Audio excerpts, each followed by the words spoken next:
Welcome back, ladies and gentlemen. We are the Couch Company Podcast. My name is John, and with me, as always, Tyler. Hello, Jonathan. We're back again at it here. Another exciting episode. Yeah, I don't know as why always. I said it like that. I do want to say, dude, World's Finals for League of Legends Championship is tomorrow. Oh, man. Damwon Gaming versus EDG. It's going to be Korea versus China. Very hyped for it. But we're thinking that the Koreans are going to absolutely fucking demolish the Chinese. Do they always? Who's what's the interesting favorite? is Damwon, who's the Korean team, is the favorite. But the last couple of years, China has been kind of in first. So quick history lesson for anyone who cares about League of Legends. I've already lost all of our viewers, but I don't give a fuck, man, because I love League. So quick history lesson. Pretty much, way back in the day, actually the West was better at League of Legends because Korea was a little bit late to the party about getting it. But there was a point after a couple seasons where they caught up and completely dominated. So there was Korean dominance for a couple seasons. But recently, what's interesting is Europe's been doing pretty well. They made a couple finals, but China's won a couple world championships, which is kind of huge because it was pretty much Korea for the longest time. Yeah. And if you know anything about Korea, they literally have like, what do they call it? Something cafes, like internet cafes, I think they're called. Like gaming cafes. You literally like go to the store, not the store, but like it's like a laundromat. Like you just go in, you put some money in, and then you just play. You literally can just play League in public, and it's just like a thing they do. Yeah. I think their national sport was StarCraft too. Actually, it might still be. They might have changed it. Correct. Yeah. It was at one point, I know for a fact.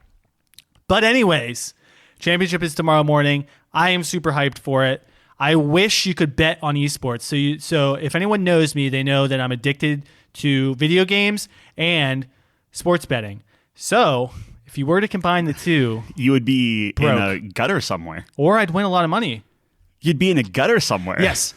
But it'd be fun, though. It'd be fun until I'm in the gutter. Yeah, for a little bit until I'm just like... That'd be awesome. Yeah, well, there's ways you can do it, but no major sports book has, taken on Is esports. there some like legal stuff with it, or is it just like sports betting? They don't care about it. I don't know if there's legal things because I think it's because younger, they don't right? know. I don't think that has anything to do with it because you can bet on college football. Yeah, but that's still like college. Like, what's the? I assume. What's the age range? Yeah, isn't it fairly there are young? people under 18. I would say it's 50-50 maybe. Yeah, but still, if you're under 18, I feel like that's going to be like a. It might be like a big red flag. Yeah, I it might be. I don't know. That might be it. I believe it's probably because they don't understand it. So if you're Vegas, obviously you want to win, so you need to understand where to put the lines and everything. So, and now I've lost Tyler. No. Hey, one thing I will say is like when you watch them, like, do I care a lot about League of Legends? Maybe not, but I do care about watching. Like, I find it fascinating that people can comprehend stuff that's going on the screen, and like the announcers honestly they get you into it regardless. Yeah. Like I might not understand 90% of it, but I'm hyped no matter what. It's a lot of fun for anyone who's never watched a match. I mean, it can be boring, especially if you don't know what's going on. But the hype moments are very hype. Yeah. But I will say, what might get you into League of Legends tomorrow, I believe 6 or 7 o'clock Eastern Standard Time, the new League of Legends show Arcane comes out. I sent Tyler the trailer to that. It looks gorgeous. Yeah, he likes the art style. So it's not a movie, it's a TV show? TV show, yes. Is it all coming out at once, or is it like episode 1? I believe they're releasing 3 episodes tomorrow. Okay. So I'm not sure if that's like all they had or they're kind of doing it in chunks. I'm not 100% sure. And I'm sorry, where is this? Netflix. On Netflix. Okay. Yeah, it's on Netflix. So it's a big day tomorrow for you. It's a huge day tomorrow for me. I'm very excited. The beauty is you get an extra hour. Because it's is that tonight? Daylight savings time. No, well, it's technically, 3 a.m. on Sunday, so you get an extra hour. Of the weekend, yeah. Yeah, to enjoy all my League of Legends. You just catch up on some stuff. It's going to be awesome. That's pretty good. I've been doing Animal Crossing. So you were telling me about that. After that whole rant you had last week, you're still going to play it. So after that whole rant, I'm just going to play it on my old Switch on the TV. You're the problem. Yeah. If you stopped paying Nintendo, maybe they would learn their lessons, Maybe. So I will say they added a lot, but I forgot how slow that game is. where it's just like, hey, I just want to buy all the new stuff out of this vending machine. I have like 11 million bells or gold or whatever. Yeah. Just let me buy it all. Yeah. And it's like, nope, you have to select one. And then your guy takes a little ticket and he does a little dance. And he's like, now I have 4 more hairstyles. And you asked me if I'd like this game. Well. Not a chance, man. Are you kidding me? It scratches a certain itch, but I don't know how long I'm going to play it. I just wanted to see what the new stuff was. I quit Valhalla or whatever. Not Valhalla. That's Assassin's Creed. What was the one? The Viking game. Yeah, Valheim. You gave it like 12 minutes. Like 30 minutes in. Maybe that. I was like, why am I not a boss? Yeah. Well, I mean, this is my not generation, your, it's not man. your game. I don't know I'm what convinced. to tell you. Yeah. But dude, there's a ton coming. So Forza's out. I don't know if you saw that. Yep. So Forza's out. You got to get your steering wheel. Call of Duty's out. Animal Crossing's out. Battlefield's coming out next week. I didn't even know there was a new Call of Duty coming out. That's how much it was obscured. Yeah, it's Vanguard. Yeah. And apparently, they have the campaign's out, multiplayer's out, zombies is kind of out, but then they're gonna do like a campaign story zombies later on. Like Halo comes out in December. Yeah. December. I think Halo's the last big thing coming out in December. There was another game called Unpacking or Unpacked or something like that, which is literally like it's just boxes and you unpack boxes and put stuff away. Is it a in simulator? rooms and stuff. It's not really a sounds simulator. right up your alley. It is 100% up my alley. I played the demo during one of Steam's like demo days. Oh yeah, it's very good. I'm super excited for God of War. Comes out January. Yeah, for PC. That's gonna be fucking buy, fantastic. I think we talked about it, but are you going to buy it day one? Of course. See, I don't know if I'm going to buy it day one. You already I played 100% it. You didn't. it. Yeah, so Exactly. That makes sense. Maybe I didn't. it'll be another Horizon. I'll just watch you play it. Exactly. Get my fill off that. Watch me put it on easy mode and just fucking wreck everything. That's one in the game world. I actually played it on the hardest mode? I don't think it's the hardest. I played on like whatever the regular God tier. Well, I was playing Horizon on like it was either normal or hard. And then I just switched it to super fucking easy mode one day where it's like you literally just want to watch a movie. Yeah. Put it on this setting. But it's still and it was fun. fantastic. Yeah. It's so much fun. The reason why I think and kind of the same thing with Horizon, but with God of War, his move set and stuff, like you're actually forced to try new things, which is actually kind of neat. Yeah, you can spam real easy in Horizon because like I just use the bow the whole time, but I love bows. Bows are always like my go-to. I don't want to skip ahead, but one of the questions is actually surrounding this question, so maybe we hold until the end.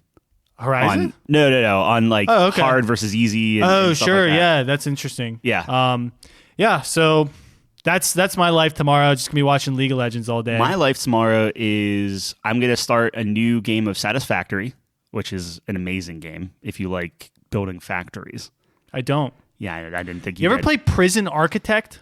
I have it. I never played it. You think we should play it? We could play that. Now, here's the thing, and I think this might actually be funny. Yeah. Honey, I Joined a Cult or Cult Architect. Is that exist or are you it exists. pitching it? No, it exists. It exists. I think that would be a funnier thing for us to play versus Prison Architect. I will also mention, kind of random, I was watching have you ever seen those Pokemon randomizers? No. Okay, so there's like Pokemon randomizers. I am not well versed in this, so I might get this totally wrong. But from my understanding, the randomizers are like you have like random Pokemon, so you can like run into a Charizard as like your first battle or something.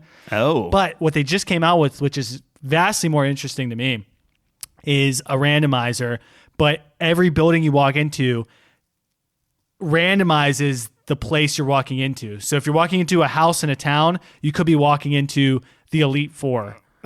So Okay. It is fucking crazy. So the challenge is you have to beat all the gym leaders and the Elite Four and the champion in order, but you don't know where anything is.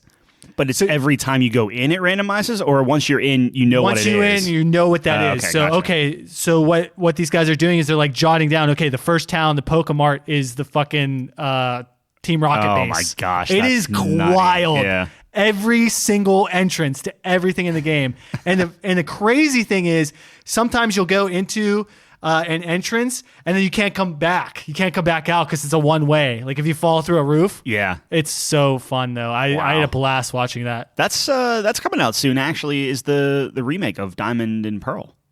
Not the remake, This one, the they were remaster, playing I think. Emerald, I think. Okay. Yeah. But I stopped after Emerald. Like I had Sapphire. I love those games though. Yeah. And I'm not a huge Pokemon guy, but those were the ones. Like I liked Gold.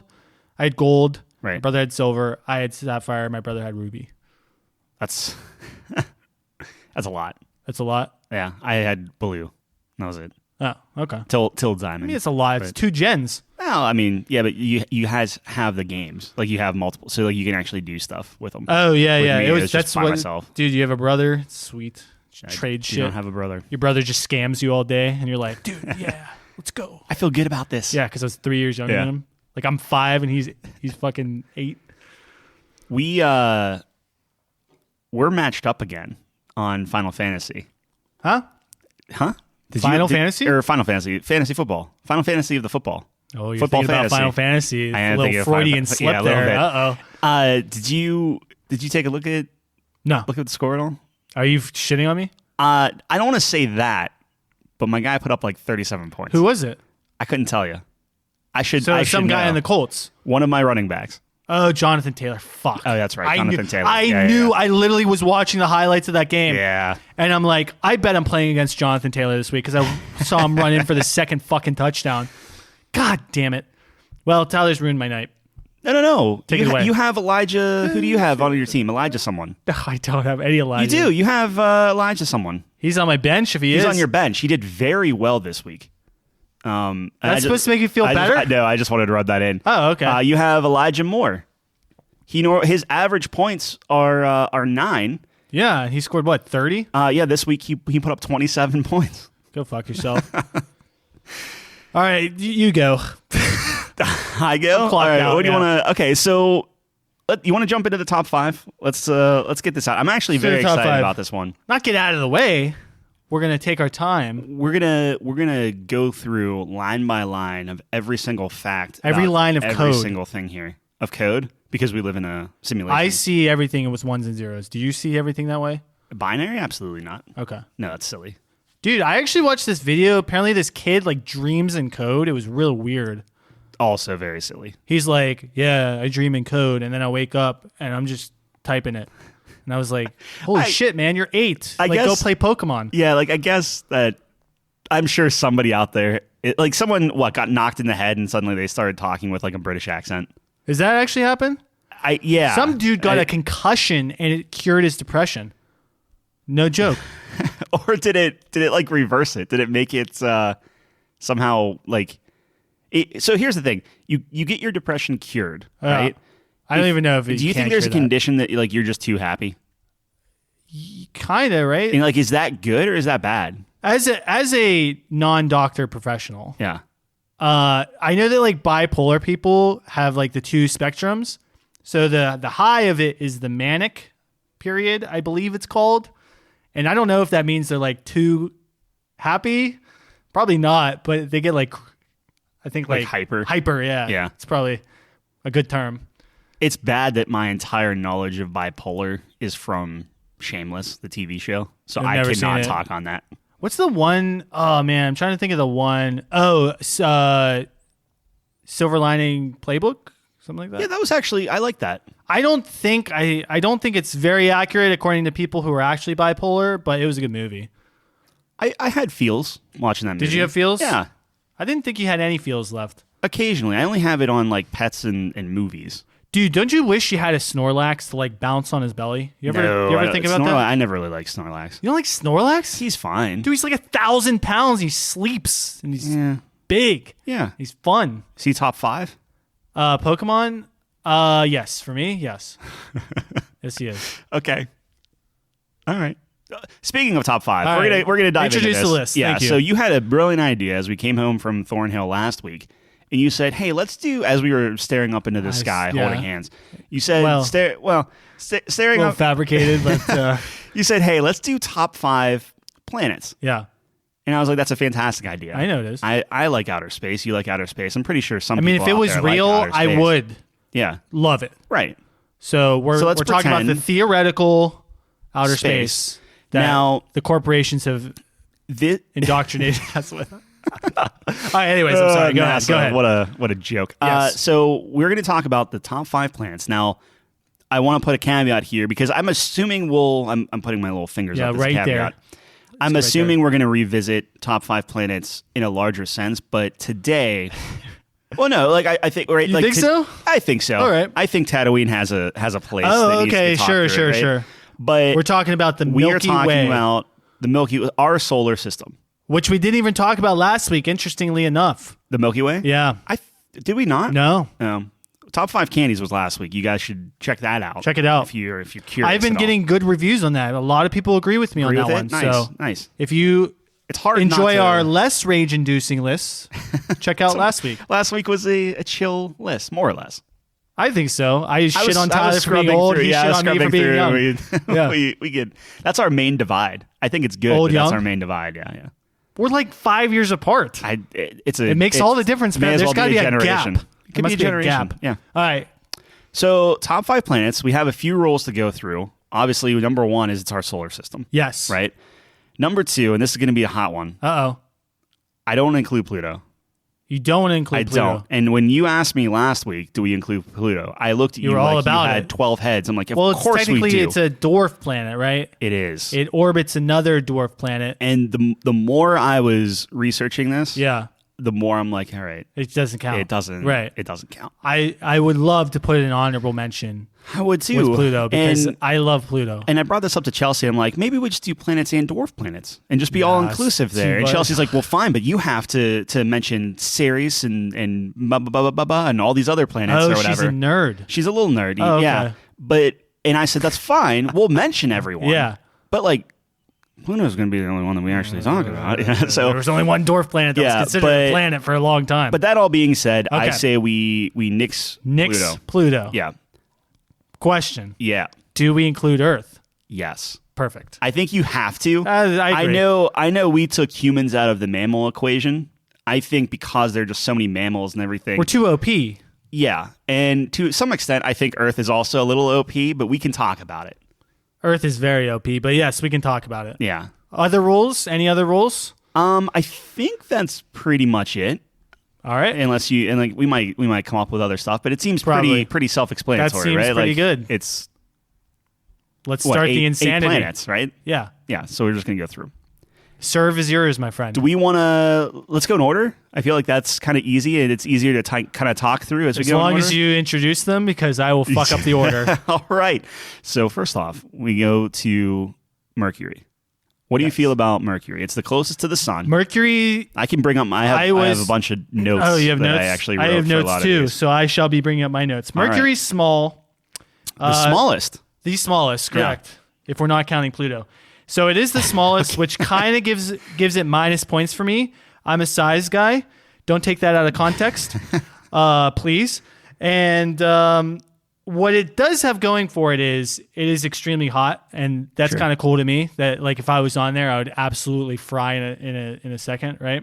Yeah. But it's not aesthetically pleasing as well. And you'll find with my personal favorite ones, they're really nice to look at. And Mercury's just kind of like gray. It kind of looks like a moon, honestly. But yeah, I don't know. It's okay. It gets destroyed by like asteroids and space junk from us, which is kind of funny. It doesn't really have an atmosphere. That's kind of cool. Yeah. I mean, so But it is not impressive to me. it's not impressive No. by any stretch of the imagination. It's I agree with everything you're saying. I think it's interesting. So like some of the stuff, I'm going to have these for all the different planets where a Mercury day is 1,408 Earth hours, which I think is kind of crazy. That's a day. 1,400 Earth hours. Yeah. So 1,400 Shouldn't it be hours. Oh, Mercury day. Yeah. So it's longer. So we're going to use our time, right? Oh, it's much longer. So it's much 24 longer. hours. That in doesn't Earth make day? sense since it's smaller. Shouldn't it rotate? You would think, but apparently that's. I'm just putting these numbers out there. It gets crazier. No, I understand, Yeah. dude. Like I told you before, I used to do this all the time in Yeah. Mass Effect. I loved seeing the orbital rotation in comparison to Earth, how long the days were, temperatures, things like that. Because it's a very slow turning, obviously, because a full rotation of the Earth is 1 day, and then a revolution around the sun is a year, right? You think in Mass Effect they used real planets? Because you can go to the Milky Way in Mass Effect, and it has all that stuff. I believe they did. I mean, Earth was on there. Yeah, but every planet was... I don't know if they did every planet. on. I mean, we have a lot of planets. I appreciate you out. bringing up Mass Effect in our. I was not forcing it. I really did Yeah. like doing that. I loved, If there's one thing, I know you mentioned like all the different craters and stuff. Like, Yeah. if there's one thing I learned while I was just kind of like going through all this stuff, like, Yeah. we hang on by a thread. Like this universe, this everything going on is so terrifying in every sense. There is not a thing in outer space that is not just chill you to your core, terrifying. Yeah, it's no man's land, I guess. I don't want to look up at the sky anymore. Like I went from Jeez, this is so great to like, oh my god, any one of those we're dots flying can around just destroy in us. nothingness. I know. At crazy speeds. So I was watching one of the videos and they were like, hey, it takes 8 minutes for the sunlight to get to us, right? Yeah, if the sun went out, we wouldn't know right away. Yeah. That's terrifying. Not only do we see the sun go out and it just goes pitch black, but it goes pitch black, and then we go hurtling off in outer space because there's no gravity. Is if we saw a meteor heading, like imagine those dinosaurs are like, oh, we're fucked. Yeah. Perfect. I mean, I'm hoping we have like a Bruce Willis situation. True, yeah, some nukes. But even that, like what killed all the dinosaurs was the cloud because the impact created, it just blocked out the sun and everyone died. It was crazy. So that got morbid. Oh, it's gonna keep getting morbid. Okay. So all in all, so it has 1,400 hours in a day, and it goes 88 days around. So like their days are very, very long. Their years are very, very short. Yeah. But why would you want? Let's say we can conquer space. Like no one would live on Mercury, dude. That's like the shittiest part of Florida or something. I feel like there are worse places than Mercury. Really? Yeah. Probably. What's the average temperature? Do you have that on there? I do not have the average temperature. It's quite hot. It can go up to 800 degrees because it's right next to the sun. Yeah. But it fluctuates the most out of all planets. It does go down really cold too, I'm pretty sure. Yeah, because it has like this oval. Yeah. It's not like a perfect circle around, so it goes kind of nuts. So Mercury... It's the fastest planet. I'm not going to fight for it to be on the top 5, but that's something. Next up is Venus. So Venus has a lot of interesting... stats, if you will. Okay. It has the longest day. Do you want to take a stab at how many hours in one of Venus's days? How many hours in a Venus day? Yeah. So 1,000? 1,000 times like 6. Wow, 6K. Not quite, but it's 5,832 hours is one day. So how many days is one day? How many days is one day? Yeah. Calculate it real quick. How many Earth days is one? Because you're saying Earth hours. It's like 5.8. Oh, how many days? Yeah. So divided by 24. 32. Sure. Yeah, I can get. So it's got to be like. Yeah, it's gonna be 243 days. Wow. Yeah. So the good part of a year is one day on Venus. Yeah. So it's interesting because think how much you could get done. Oh, tons. You can get anything done. Yeah. The problem, I mean, you wouldn't live very long, but the thing is too. So 225 days is its year. So technically, the Earth day, right, or like the Venus day, is longer than a year. If that makes sense. You said 200 some days is one day. 200 and so it's 225 days is 1 year. And then 5,832 hours is one day. It takes longer for Venus to do a full rotation. Yeah. It takes longer for that than it going completely around the sun. That is so bizarre. I wonder why that is. I mean, technically it's the same thing with Mercury. But but why are the rotations slower? Like, what determines that? I don't know. I mean, because that's the thing. They're constant, right? So... They are. So different planets do different things. So the weird thing about Venus too, and like I kind of have all this stuff, it's the only planet that spins clockwise. So it's still going counterclockwise around the sun, but it spins clockwise. Only planet that does that. Everyone else goes counterclockwise. Interesting. And it spins the slowest. It's also upside down. So what they're theorizing is something smashed into Venus so hard. Wow. That it flips its rotation and spins it upside down.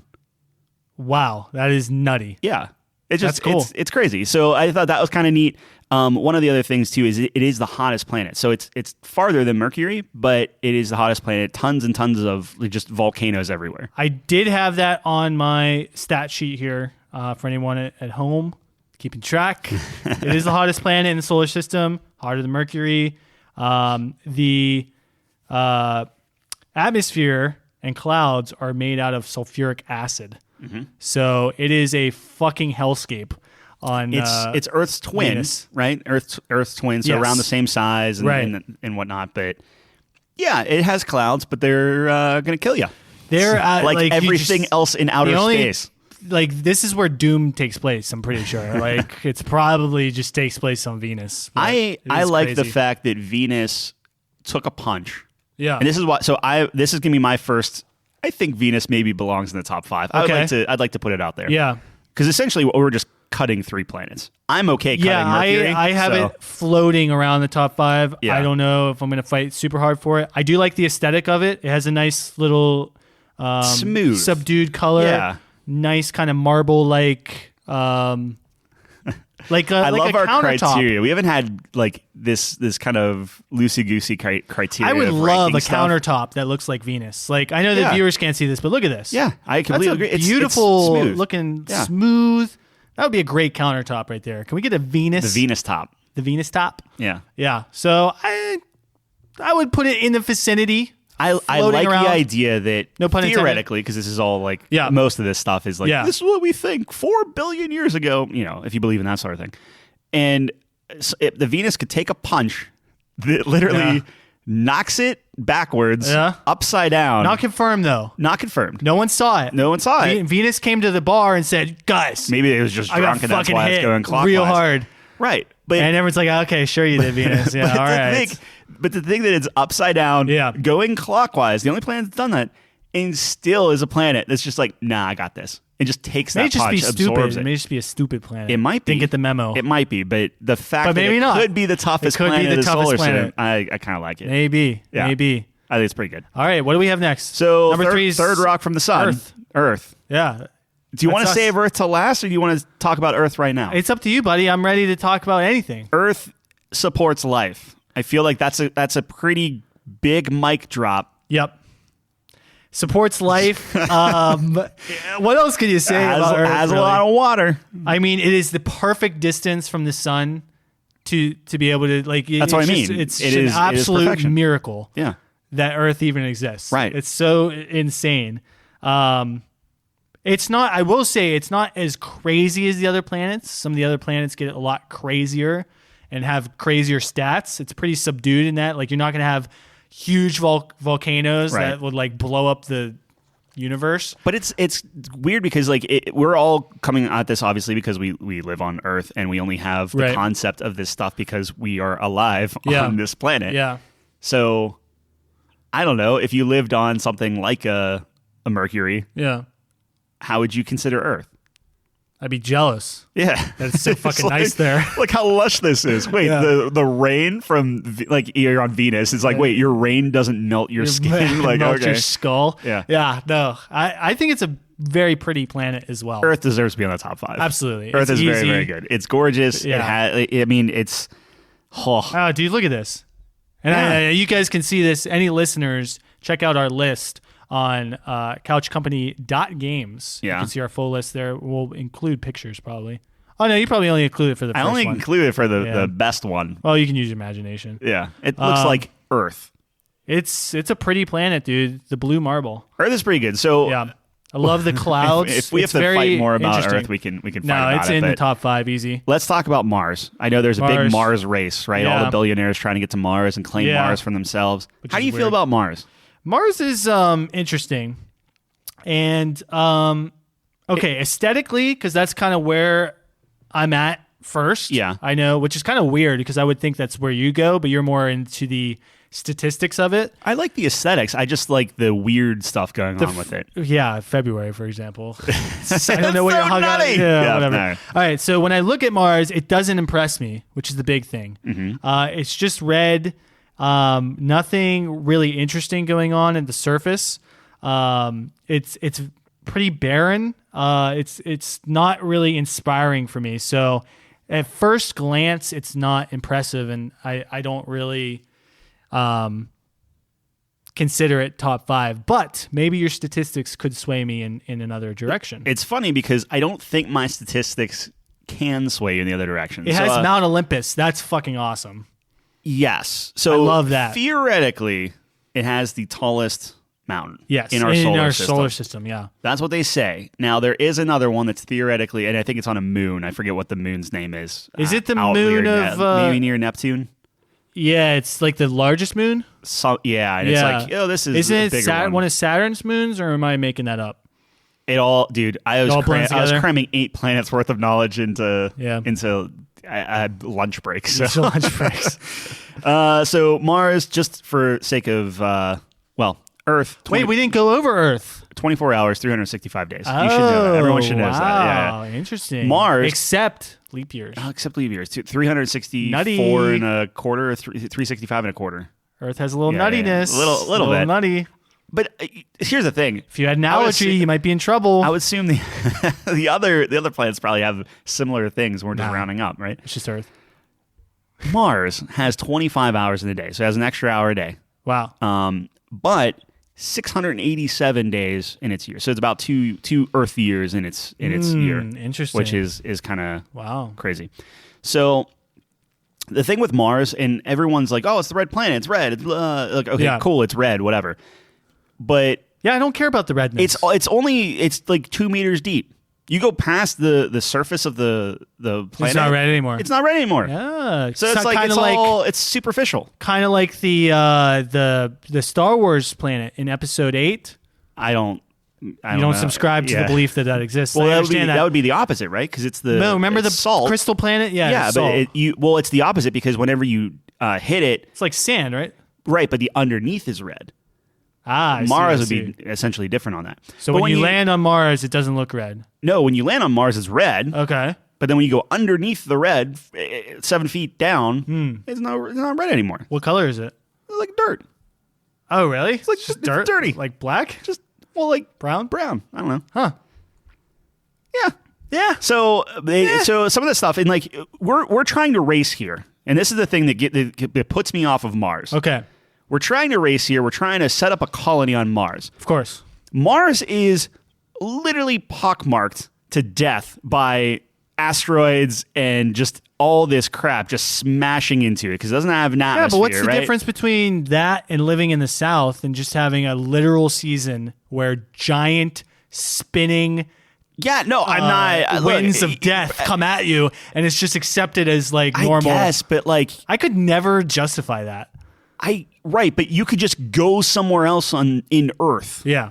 You can't do that. Like Mars is just like... You can nuke them. You can nuke the asteroids. I saw it. But how many times do you have to nuke the asteroid? Like, it doesn't have an atmosphere to burn stuff up. We have a lot. So you have... Okay. So now we can use them. Tell you what. Let's put all the asteroids aside. Okay. Let's say Mars, you don't have to do the asteroids. Okay. I do have the average temperature on... Do you want to take a stab at the average temperature on Mars? The average? The average. Yeah, and we'll do it in Fahrenheit for you. I don't know why I said for you. I don't know Celsius. Is it cold or hot? It's cold. I don't know. -40. -40. So double that. On average, Mars Fahrenheit. is -81 degrees Fahrenheit. The highest temperature on Mars, 70 degrees. So if you have like a hot day, nice. if you have a hot day, it's all pretty nice. All my friends out there who love fall. That's pretty. Move to Mars, man. Good. Your hottest day is gonna be 70. But it ranges from 70 degrees Fahrenheit is the hottest thing to -225 degrees Fahrenheit. Yeah, you just put on an extra layer. Just a couple extra layers, yeah. So you're battling, like, you would assume that, like, the... Dude, you're not gonna be able to, like, step onto Mars in your skin. It's never gonna happen. No, I get that, but what I'm saying is, like, if your power goes out on your Mars base... You die. You freeze to death. Yeah. Instantly. Like, I don't think you understand, dude. Exploration has always been this way. Well, it's terrifying. Hundreds of years ago, we fucking traveled across the ocean. Terrifying. I don't know. You get a big wave and you all die. No That's atmosphere. What it you just is. get constant cancer from the sun and the asteroids coming in. There's dust storms that can cover the entire planet and last for like 20 months. Yes. So it's like, I guess this is the year of whatever. Hey, you want to be a frontiersman? There you go. Oh my goodness. It's exciting. I don't like Mars. I will give Mars one good thing. Mount Olympus is a good thing. I think it's sure. cool. Okay, I will give Mars the second good thing. It's where the gods live, man. It has a ton of conspiracy theories.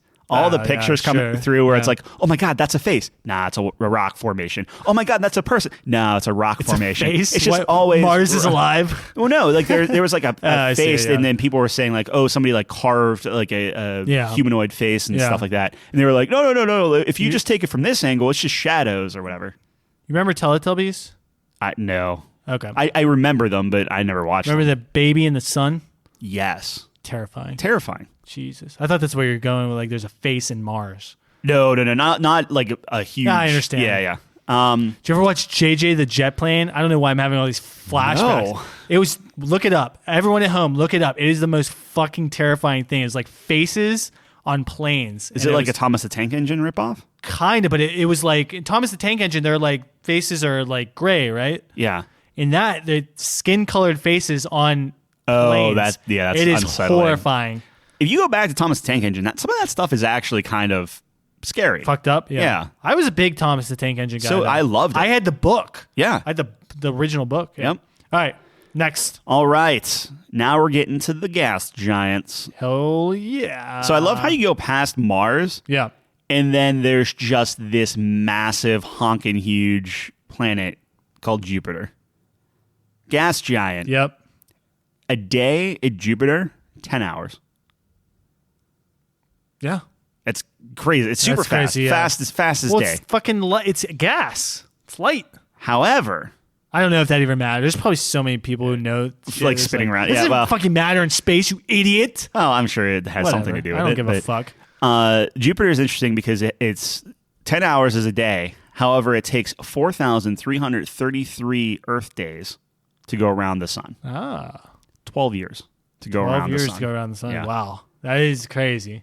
12 times us. 12 times. So I do have an interesting stat Hit- for you. If hit me. if I'm gonna hit you Hit with a me. stat here, Jupiter accounts for more than twice as much mass as all 7 other planets combined. Yep. 2.5 times. Insanity. Yep. This guy is a big dog. So- He's ready to eat. Jupiter is so Is big. Jupiter a guy? I mean, if you go with the gods, sure. Yeah. Jupiter is so big Yeah. that if it got any bigger, Yeah. it would actually shrink. That's huge. So if I aspire to be gets that big. any bigger, Yeah. it would start to actually Collapse and have unstuff. mass, which Oh, I then the see. gravity Yeah. would then shrink itself. That is amazing. It cannot get any. It's just like, nope, this is Just my doesn't capacity. Skip the gym, bro. And there's doesn't not skip. The weird thing is like we don't know obviously what's in the middle of it. So it's just like this Yeah. kind of like Kind of a mystery. yeah. It has the great red spot, Yeah. What is that? giant storm. Yeah, right. The storm. That's sweet. I find that. A giant storm that's just amazing. been going on for over 200 years. Yeah. I think that's so fucking awesome. I think that's crazy. I think 79 moons. 79 moons. That's yeah. also crazy. Yep. I like the aesthetic of it. It's very pleasing to me. See, I don't think Not my Jupiter looks good if you're going aesthetic. It doesn't look good, but it kind of is like unique. I like the uniqueness of it. Whereas Mars is boring and it doesn't look good. But Mars is red.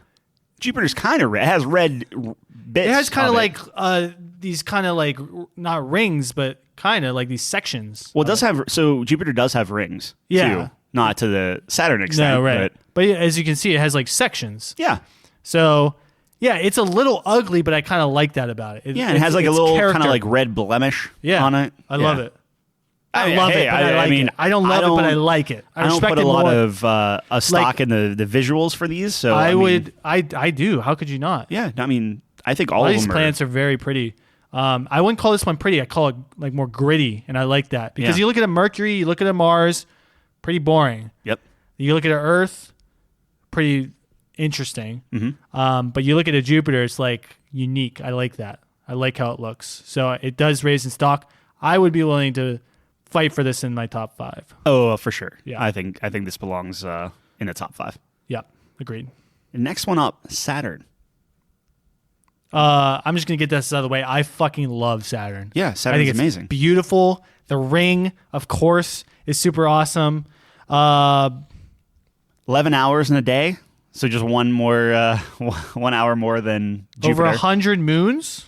That's pretty interesting. So Saturn's a little weird because it says over 100 moons. Not all of them are confirmed though. Yeah, it says over 100 moons and moon nuggets. Yeah. And if they're anything like chicken nuggets, they're pretty sweet, I bet. So one of my stats said it had 82 moons, but only about a little more than half were like confirmed moons. So technically Jupiter has the most. So Saturn talks a big game. Talks a big A game. little compensation going on, but that's okay. I think Saturn is beautiful. 13 rings. It's the least dense planet. It actually is less dense than water. So they keep saying like, oh, well, if you put Saturn in water, it would float, which is interesting. Yeah, the rings are made of ice and carbonaceous dust. Did I say that right? Broken apart planets, broken apart asteroids, It's just like... It's kind of like Earth, how, we throw shit into space and we kind of have a ring, but it's actually pretty. Saturn is a memorial to all things that gone wrong in whatever Big Bang. But it's so ground up that it's like, looks so cool, man. One of the crazy things, and I thought that I heard this wrong. Yeah. But so the Phoebe ring, which is out like the kind of the biggest, like the one that's going around everything. Is that one on Friends or no? It is. Oh, okay. Yeah. Zooey Deschanel played her. And I don't know where that came from. Christ. But theoretically, because the ring is so far outside of the planet. Yeah. They're saying that 1 billion Earths could fit in that ring. If you, 1 billion Earths? If you crushed up all the Earths and put it. That's what I'm saying. That's how big the ring is. And huge. You can't fathom it because when you think like Earth and it's just like, dude, okay, do you know how big 1 billion is? I know. I don't think you understand that's how big big a billion is. That's why I'm saying I didn't think I heard it right, but I rewound it and that's what they said. Wow. That's impressive. It's impressive. I'm just saying. Long story short, I think Saturn is the most appealing planet. I think Saturn's sexy, bro. If you draw a planet, yes, you draw one of two. Yep. You draw Earth, or you draw a circle with a ring around it's it, iconic. and you draw it literally Saturn. Put the ring of the planet on the map. When you think of science fiction, sometimes they do the double ring kind of thing. Yeah. Does that actually exist? Probably somewhere. Double ring? Yeah, like a double. You ever see like a rings crisscrossed? Yeah, I'm sure it's somewhere. I don't know what I'm thinking of. Yeah. I want to say Magic School Bus for some wild reason. It's really interesting to I'm sure see. Miss Frizzle went to space. Oh, there's some episode where she goes to space. Absolutely. Anyways. But to have all the different moons going around the rings and keeping all that debris in like kind of like perfect rings and stuff, like it's that's Tyler's incredible. Dream right there. Yeah. Perfect order of garbage. Yeah. It just is like sparsely. Yeah. Saturn's going to be on the list. Saturn's right really now. good. One last thing with Saturn is they're saying that Saturn might have. So there are two things. Oh. Saturn's a huge bully. Okay. Its gravity might have pushed Uranus and Neptune farther out into space. Good. Just because it wanted that. Love and that. it Love would also ego. be kind of responsible with Jupiter to just, every now and then throw some junk at Earth. Which one was I mentioning? I think Mercury gets hit with a ton of shit. All the time, dude. Just all the time. Mercury just gets picked on, bro. Mercury is actually getting smaller because as its core is constantly cooling, it's just shrinking. Wow. So Mercury's it's just getting smaller and smaller and smaller. Disappear one day. Not to Pluto's size. Pluto is only the size of United States, the width of the United States. Wow. Yeah. That's crazy. You never really think of it like it's a planet, but it's like it's really small. It's a country. Yeah. All right. What's next? Oh man! All right, we got two more here. Saturn definitely belongs on the list. Yep. Next one out is Uranus, which, yeah, but like that's another ring. 17 hours in a day, 30,687 days in a year. That's 84 years to do 1 year. Wow. On Uranus. Yeah. That's a long time. It's a long time. It also has 13 rings, but they're just very, very, very faint. very small, but I do like it. It's very petite. Petite? You think that's a good description? The rings? Yeah. Yeah. They're very, they're delicate. It's tough to Flimsy. see them. It's very far away. It's tough to see it, but fair. it's a nice accent. I really actually do appreciate the ring. Yeah. It's another planet theoretically got smacked. So really? all the rings are going vertically instead of It's kind of horizontally. a wobbler. I like that. I think that's a cool aspect as well. It's just a big blue ball. I think it's visually appealing. I like the color blue. I like its color. You got to talk about diamond rain. Diamond rain. So because it is like all like I say water, it's liquid. It's not. I don't think it's water, but I actually know it's not water. But it's like ice rain that just comes and it's just a little diamond rain. Interesting. It's super harsh. Do you have temperatures for this one? I don't have temperatures. Okay. It's quite cold. I know it so it has no internal heat. Yeah. So it is the coldest planet. I don't know what the temperature is, though. Is this one gas as well? Yeah. Uranus is gas? Well, it's gassy liquids. Yeah, interesting. So sure. Frozen-y Craziness. craziness. It's a slush planet. Yeah. The fact that it doesn't have internal heat, like doesn't have a core, that's kind of like the big. It's the funniest planet out of all of them. I think that has to give it points. It has a sense of humor. It sure. It does. I will give it that. Yeah. I mean, when you're making planet jokes, it's number one. So I think it deserves to be on the list almost by default, because if we keep going past Uranus and we go to Neptune, Neptune is so far out there. It's kind of this mystery, right? Like we don't get a good look at it. I believe Neptune is the one that we actually discovered from a calculation versus actually like spotting it through a telescope. I see. 16 hours in a day, so it's actually still a shorter day. However, 60,190 days in a year. It's 165 years compared to Earth for one year. Interesting. Of Neptune. Yeah, Neptune's way out there. I do really enjoy. So comparing Neptune to Uranus, I like Neptune's color more. They're both blue. I agree. But Neptune has a little accent to it. Neptune is prettier. Different couple shades to it. I love the mystery too. I guess the Voyager 2 is the only spacecraft that's ever really paid a visit to Neptune. Or, well, paid a visit's a strong word, but yeah. Got close? Got close enough to take a picture. Yeah.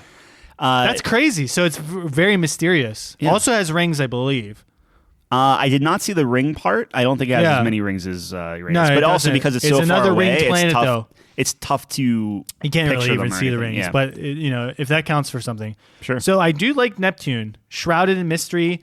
Do you like it more than Uranus, though? Because we have to kill one more planet. It's tough. I would take on Neptune personally. I think I would take Neptune as well because what was I looking at here? It's an icy mixture of water, methane, ammonia. Yeah.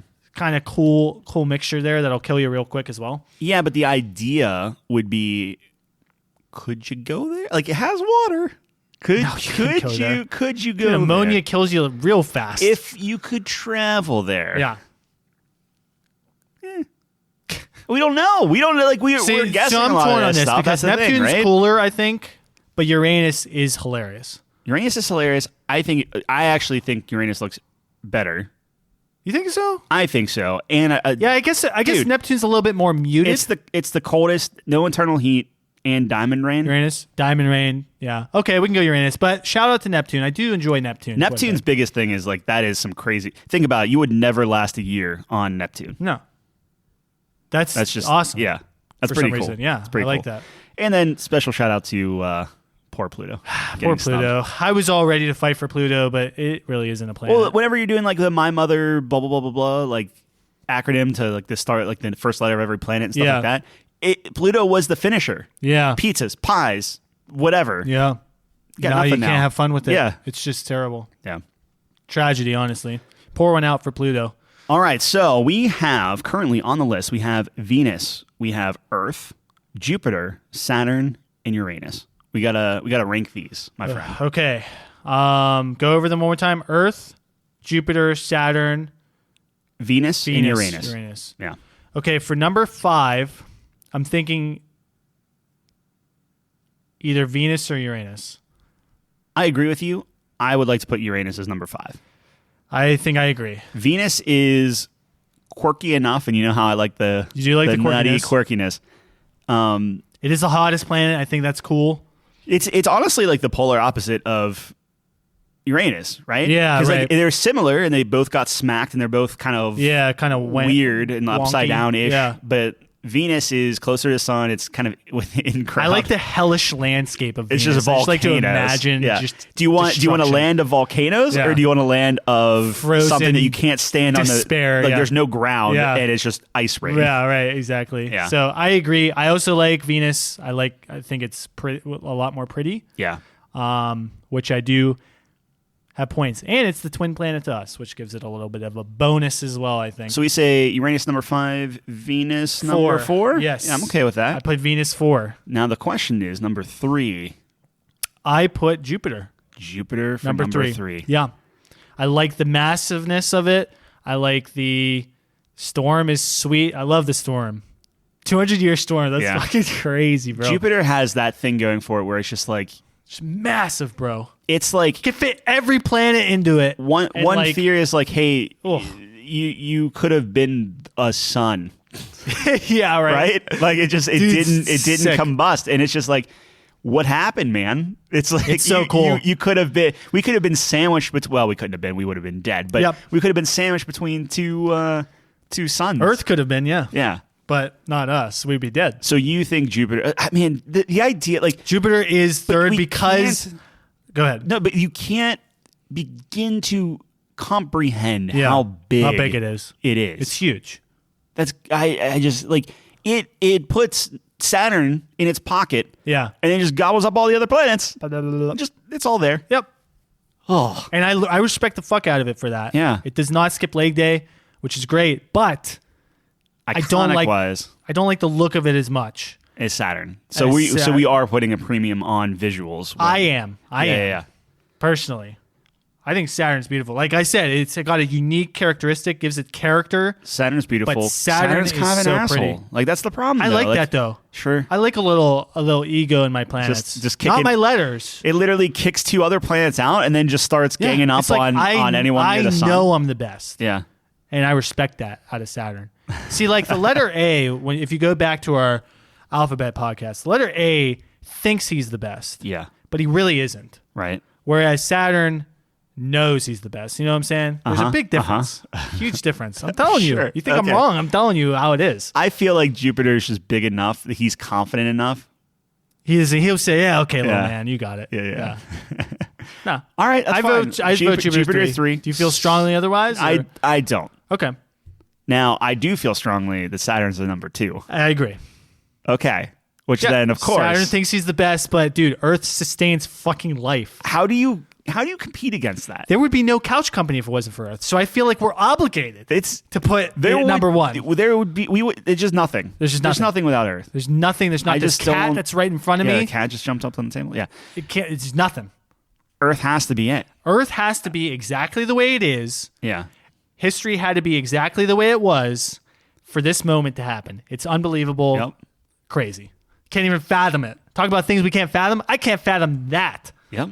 Everything happened in a particular sequence for us to be here talking about stupid shit like that. To be talking into this microphone with pillows next to each other. Yeah.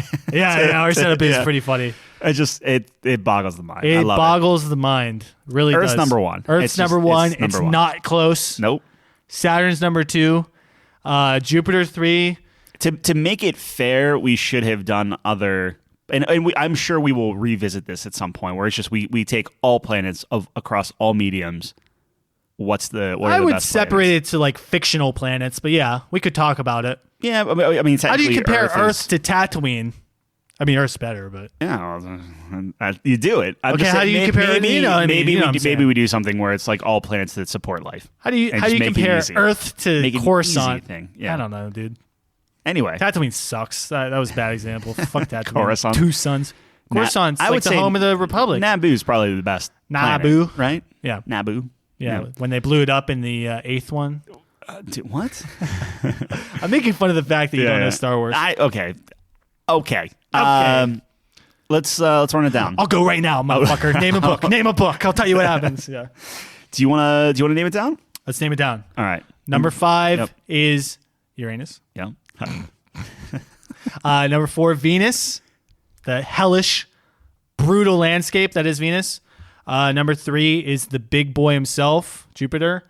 Number 2 is the cocky Saturn. Number 1 is the OP, planet Earth. Gaia. The mother. It's a great list. I'm enjoying talking. I thought it was a good one. I feel like we learned something. I know for a fact I learned a lot of planet factoids. Yes, you came much more prepared than me. I had a very artist look at this, where I don't put any work into it, and I just say, you know what, I like how that one looks. I feel like I feel like you need both sides, which I enjoy. cover all. We of would that. have gotten flamed if we didn't put some sort of like. No, I appreciate. That's what I info in there, said.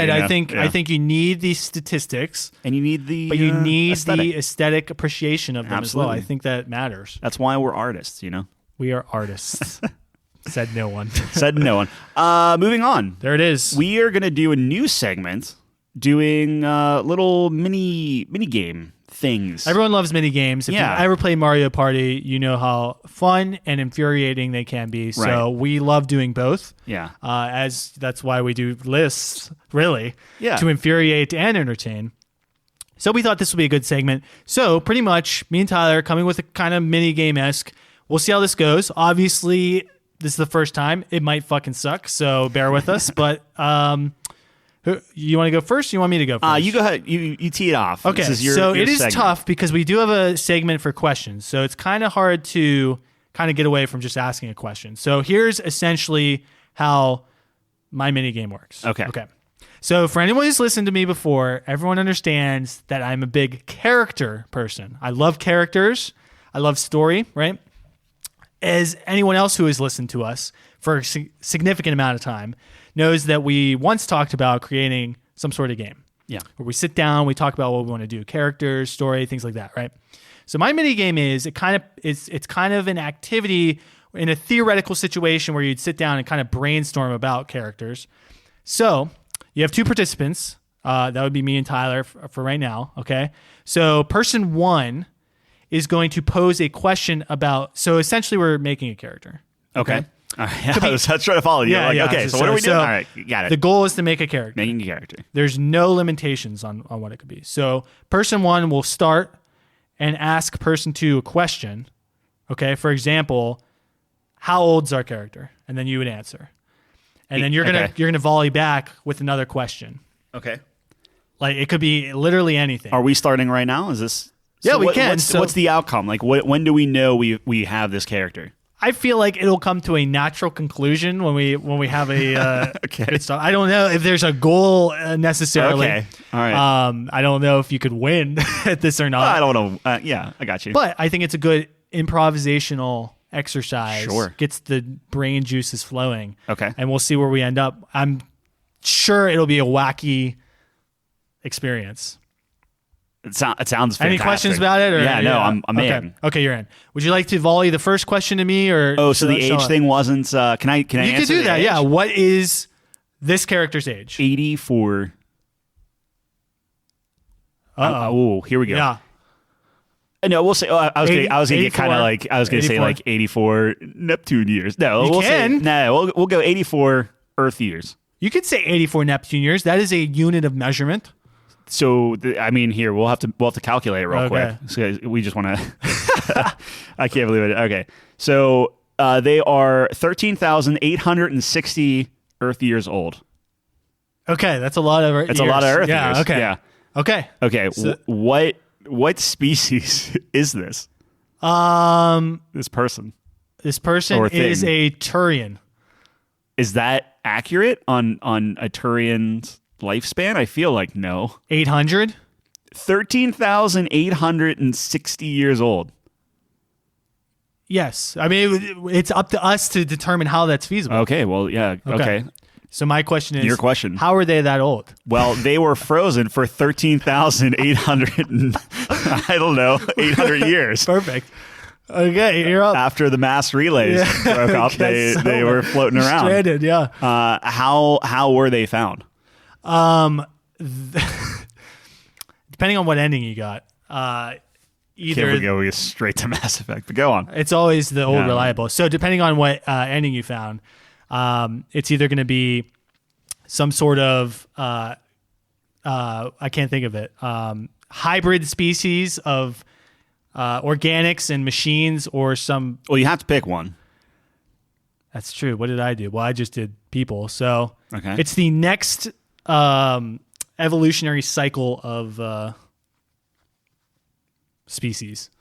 All right. So So it would be people Gen 2.0. yeah. Okay. The race specifically, if you're asking what the race is that found them, is the Quaglians. Quaglians? Yes. Oh my gosh. Yeah. Okay. What does our character do when they're unfrozen? What's the first action of our character unfrozen? He. Oh, okay. She. I don't know. Have we met a female Turian? Yes. Have we? Garrett. Well, Garrett. I'm sure we have, but Garrett's talked about banging a female Turian. Okay. Remember reach, flexibility, that whole spiel. Oh, right. Well, okay. So I would say there has to be she's. How the fuck would they reproduce? yeah. Okay. Well, let's make it a she. Okay. And she immediately tries to find her weapon and kill the Quaglian. The Quaglian. Okay. Yeah. Interesting. You're up. Oh, right. Okay.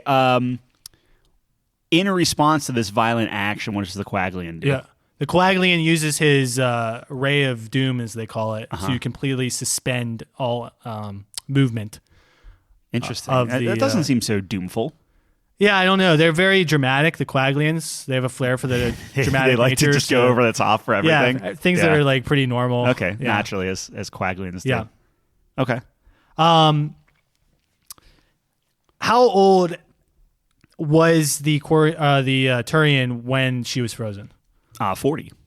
40. Okay. Yeah, she's been in space for 13,800 perfect years. Well, I guess she'd be 60. Okay. So 13,800 years she's been floating around. Excellent. She's 60 years old. Okay. Yeah. So she's I feel like you've already 60. asked me that, but that's fine. No, I didn't. Didn't she? You asked me how old she was. Yeah, you said she's like 40 Neptune years old, but when she was frozen, Yeah. how old was she? Well, I assume she would be frozen at 60 if she's that many Neptune years old. So she's been alive, quote unquote, for Right. 13,860 years. She's been floating in space for 13,800 it is. She's see. 60 years old. Okay. So I just wanted It's a you to explain to me clarification. how the fuck that works. Do you want me to ask another one then? Yeah. Okay. What was her occupation? Oh, she was a weed picker. A weed picker on the Citadel. And she was on Neptune? No. Okay. So on the original Citadel, they have different like patches and like gardens and things like that, and she would just pick weeds, making sure like the. But she got exiled because the stuff. keepers are the ones who are supposed to be. Yeah, she wasn't maintaining. allowed to do that. Right. But she liked picking weeds. She just see. wanted to make everything pretty. Pretty. Yep. Okay. Perfect. You're up. Okay. Where that was going. Okay, well, so the Quaglians suspended her with the Ray of Doom. Can Yes. she talk? Absolutely. Yes. She Okay. can still talk. So They can pinpoint what functions you have Yeah. while you're suspended in the Ray of Doom. So naturally, when I you're, will when you're point in out, the Ray I'm of sorry. Doom, yeah, The Ray of Doom is a very slow moving beam. okay, So she was reaching for a weapon, and it took a little bit of time to get there, maybe a couple seconds. Right. So it's very easy to dodge. So it's a high risk, high reward kind of weapon. But once you have them, you kind of have control. Of the that only situation. problem is like the Ray of Doom. I mean, it's a little dramatic name wise. It is. but there's only a select few ways of getting out of the Ray of Doom. It's not something Correct. they can just turn off, right? I mean, you can, but the only way to turn it off is the battery runs out. But the battery is like lasts for like 1 billion Earth years. It's just Exactly. it's never going to do it. Right. They just charged it. It's good. So the other way of doing it is to truthfully answer, like 20 questions or something like that, right? Yeah. So well, they actually it's kind of funny. There's a random number generator in the Ray of Doom that determines how many questions you have to answer. how many questions? What? It's a scale from the- 1 to 25. Okay. However, if you get 3 of the same in a row, it will actually explode. And just take out it's like black hole. The explosion also has a randomly generated calculation that will determine how. Like I said, how the big it is. Quaglians are very, very They just go all extravagant. in. Yeah. They're very bored, and they are degenerate gamblers. So being the Quaglian, how are Quaglians knowledge seekers? Like I would assume they're going to be asking her a bunch of questions about like life, universe. They were knowledge seekers, which is interesting, but they're the only race left. Much attuned to like a Prothean kind of thing. They pretty much expanded, took over everything. Gotcha. Now they're so bored that they are just running around creating things called like Rays of Doom. How many Quaglians are on this vessel that picks up our turret? This was a single person, a single Quaglian named Jeff. Okay. Yes. So, what's the Turian's name? the Turian's name is Terashima. Terashima. Yeah. Okay. Terashima and Jeff are on Neptune. on Neptune. Oh, so we found them on Neptune. I thought that's what you said. But maybe I just misunderstood. used Neptune as a state Yes, of we found them on measurement. Neptune. That's why she was frozen. Gotcha. Yeah. Okay, so she's way out there. So she got kicked off the Citadel Yeah. because she was tending to the gardens too much, and the keepers are supposed to do that. So and she was they're exiled. like, oh, we'll exile you to a planet that doesn't have. So in her research to find the perfect planet to maintain a nice garden, she found Earth, in the Milky Way galaxy, and she traveled there.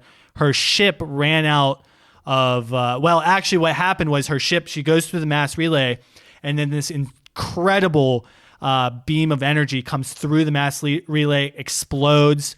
It's a red color.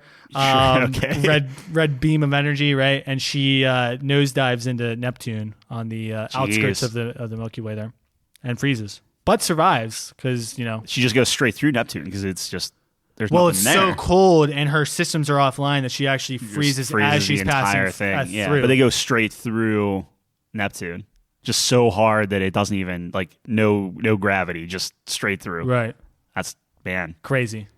What are the odds? Probably 3-1. Yeah. Okay. Well, your turn. What is Jeff's first question? Actually, I should ask this: what does Jeff roll in his Ray of Doom? How many questions does he get? He gets 3 questions. Okay. And she has to answer it and get out of Be the Ray of truthful, Doom. of Otherwise, course. the Ray of Doom explodes. Is that what we said? No, or else she'll be trapped there Just trapped for well, forever. poor. What's her name again? Terashima. Terashima. She's Poor soul. not her 13,000th Imagine waking year. up Yeah. from being frozen. Just get immediately frozen Although again. I would imagine it'd be instantaneous, Sure. right? Kind of like a coma. I don't know. I don't know. You ever been in a coma? No. Me neither. All right, what's Jeff's first question? First question. What species are you? She responds by saying, well, aghast that she's never seen this species before. Yeah. First of all, what does Jeff look like?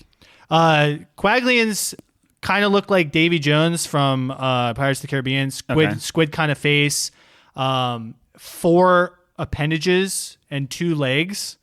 So their top 2 appendages would kind of be where their shoulders are and have kind of crab-like claws. But the middle ones have these short T-Rexy kind of arms. But they do have opposable thumbs and everything like that. So you use the short ones for typing and control. Yes, they're very good at building things. So they're very dexterous with their fingers and everything like that. So very akin to human kind of hands. A little bit different because they do have 8 fingers and a thumb. But 2 kind of big crab-like claws on the top. Yeah. Squid-like face, tentacles. So who determines if in the Ray of Doom, does the Ray of Doom determine if they're telling the truth or not? Yeah, so a lot of the Quaglians devices that they develop are sentient. Oh. So they've discovered the Pandora's box, as they refer to it as. Uh-huh. A lot of them like Earth mythology for some reason, which is kind of weird, but it is what it is. They found humans to be pretty interesting in comparison to a lot of the other species. So in Pandora's box is what they refer to as the life essence, which is kind of like a flame, kind of think of that of pretty much this soulful kind of wispy energy that they can infuse as flame essences typically are. Right. Yeah. So they can infuse that into their objects and they kind of take on their own personalities and things like that. And I would assume that's like a limited resource. It is a limited resource, but they've been doing this for millions of years, Earth years, and it never has run out. Okay. But I will say that every item has its own personality. So you could get a Ray of Doom that's really a dick and could get you on a technicality and keep you frozen. Well, I think that's what we have here. That's why I was asking. Dick? It's just the Ray of Doom doesn't believe her. Well, the Ray of Doom knows when someone's lying or not. It's so well constructed. Body temperature. So it gets a little green check. Chemical it says, balances in the brain, everything like that. It can read that because the Ray of Doom's energy is pouring inside of you, completely taking control of all nervous systems. Gotcha. Yeah. Okay. So then Jeff sees a little check mark get on his little thing and say "Oh, Turian, okay. What's the secret to the universe?" She responds, I was trying to figure that out myself. Well, not really. I just want to garden. Maybe it's gardening, she says. So what happens to the Ray of Doom? Like, I mean, is that an X? Is that a check Maybe mark? it's gardening. The Ray of Doom gives a check mark, and astonished, Jeff realizes that gardening is, in fact, the key to the universe. Interesting. Okay. Yeah. But what he doesn't know is that they're referring to the Garden of Eden, which is located on some sort of planet that actually has the... Gotcha. So it's kind of again, another technicality. It is a technicality, but this is where the Ray of Doom comes in. He's being a dick, like, oh, he's going to think it's actually gardening, but I can technically give him a check mark here because the real secret to the universe is billions of miles away on some obscure planet that's just a beautiful paradise. Okay. Yeah. All right. What's the third question? The third question is, will you join me on my quest? That's what Jeff is asking? Yes. She would say yes. What is in fact your quest? So she says yes, and the Ray of Doom puts an X out. Uh-oh. Because she's actually not going to join him on the quest because she doesn't trust him. Yeah. What? Yeah. All right, that's plot twist. That's one X. So it's your turn then. It's one X. Yeah. Due to the laws of the Ray of Doom, since there's a majority check to X's, it is up to the wielder to decide her fate. So the majority is the X. Majority would be the checks. Yeah, it's a majority of checks to X's. Yeah. So the wielder decides the fate of the occupant. Oh, because she couldn't actually get all so three if you out. get all of them, you're free. Yeah. If you get some of them and you have more checks than X's, gotcha. The wielder decides your fate. Gotcha. If you get more X's than checks, the Ray of Doom decides your fate. And if you get all X's, of course, you are trapped forever. Gotcha. Yeah. All right. No decision required. Okay. Yeah. Very, so very technical people. What's the next? Not technical, but just too much. No, it's very simple. They're too much. Over extravagant. What's the question? Yeah, wait. Give me a question. Oh, it's my question? Oh, my question to you. What is Jeff's quest? So Jeff's quest, I guess it's to find the secret to the universe, I suppose. I guess. I mean, that's what you said. So he's trying to find the secret to the universe and trying to find his family. Of course. He's been flown around the Milky Way for quite some time. See, what Jeff doesn't realize either is that Quaglians are all hatched. Uh-huh. So it's really tough to find the birther. Well, it's the birther, and when you say family, it's not like he has it's the person that bore him. It's more of the family of all other Quaglians, right? So with Quaglians, what they do is they hatch somebody, and because they're so bored after millions and millions of years of doing this, they hatch them and they just shoot them into outer space. So think like Superman's little pod, Krypton thing. Yeah. And it's just let's see who come back. Like cats, it used to be a military practice where they would conquer planets. Yeah, they saw it on some walls of Sparta or something. They never stopped it. They got so lazy and apathetic that they just continued this practice of shooting them off. So Jeff's just kind of floating in there, and he's just trying to find his quote unquote family, but his family of the his species. That's all. So he's trying to find his species. Yeah, and if he happens to find out the secret of the universe, great. That is a side quest, as we would call it. Yeah, it's like a little bonus. Well, that's fantastic. Yeah. I think there's something there.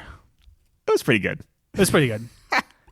Again, we're in the beta stages. Yeah, I mean, all right. So hold on. I got to see, because I do have, you have a couple questions from the audience? I do. Maybe we save mine for next week. Is that crazy? Sure. I don't want to say yes. Let's. Yeah. Okay. Let's move on to the questions. All right. We'll do some questions from the audience because I do want to get through these because we pleaded, begged, if borrowed, anyone's still listening after that stole. Fucking mess. I thought it was creative. We have timestamps. It's okay. They can jump. We do have right timestamps. That's right true. to the questions. Yeah.